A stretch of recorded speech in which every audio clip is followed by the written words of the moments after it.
Assalamualaikum warahmatullahi wabarakatuh. Nama saya Muhammad Iram Al-Fajar, NPM 19012010318. Komunikasi bisnis kelas K. Di sini saya akan menjelaskan poin B, yaitu komunikasi harus terstruktur dengan jelas agar pesan dapat tersampaikan dengan baik. Ada beberapa hal yang perlu saya jelaskan. Yang pertama, pengertian komunikasi bisnis. Komunikasi bisnis merupakan salah satu hal yang sangat penting dalam menjalankan suatu bisnis dalam perusahaan. Komunikasi ini bisa diartikan sebagai suatu komunikasi yang dilakukan secara verbal maupun non-verbal. Di dalam komunikasi bisnis juga terdapat unsur-unsur, yaitu yang pertama tujuan, yang kedua ada pertukaran, yang ketiga berisi informasi, gagasan, opini, atau instruksi. Yang keempat, memanfaatkan saluran personal atau impersonal.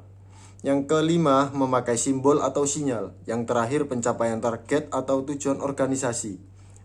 Yang selanjutnya, tujuan komunikasi bisnis. Secara umum ada 4 fungsi dari komunikasi bisnis, yaitu memberi informasi, melakukan persuasi atau persuading, melakukan kolaborasi, dan melakukan integrasi. Yang pertama, memberi informasi. Tujuan pertama dalam komunikasi bisnis adalah memberikan informasi yang berkaitan dengan dunia bisnis kepada pihak lain. Yang kedua, melakukan persuasi. Kedua dari sebuah komunikasi bisnis adalah melakukan persuasi kepada pihak lain agar apa yang disampaikan dapat dipahami oleh audiens dengan baik dan benar. Yang selanjutnya, melakukan kolaborasi. Tujuan yang selanjutnya dalam komunikasi bisnis adalah melakukan kolaborasi atau kerjasama bisnis antara seseorang dengan orang lain. Melalui jalinan komunikasi bisnis, seseorang dapat dengan mudah melakukan kerjasama bisnis baik antara perusahaan domestik maupun dengan perusahaan asing. Yang selanjutnya, teknik dalam komunikasi bisnis.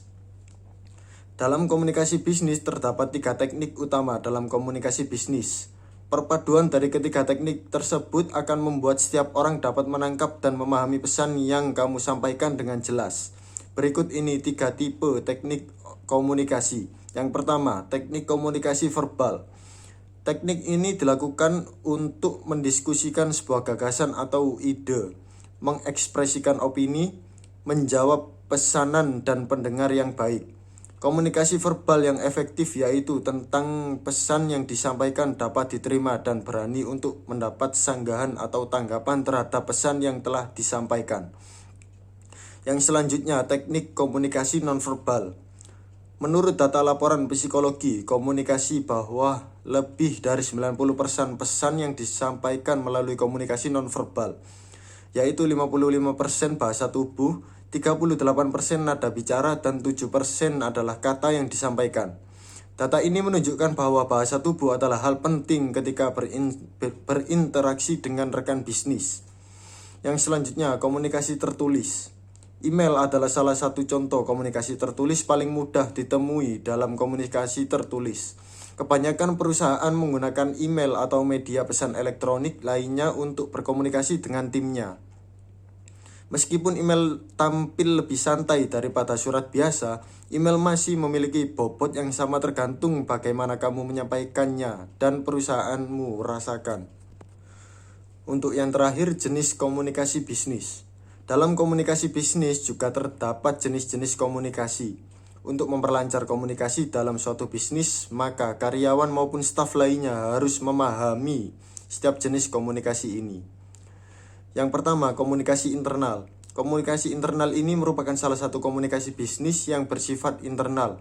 Dalam hal ini yang dimaksudkan bahwa komunikasi ini terjadi di dalam sebuah organisasi atau perusahaan.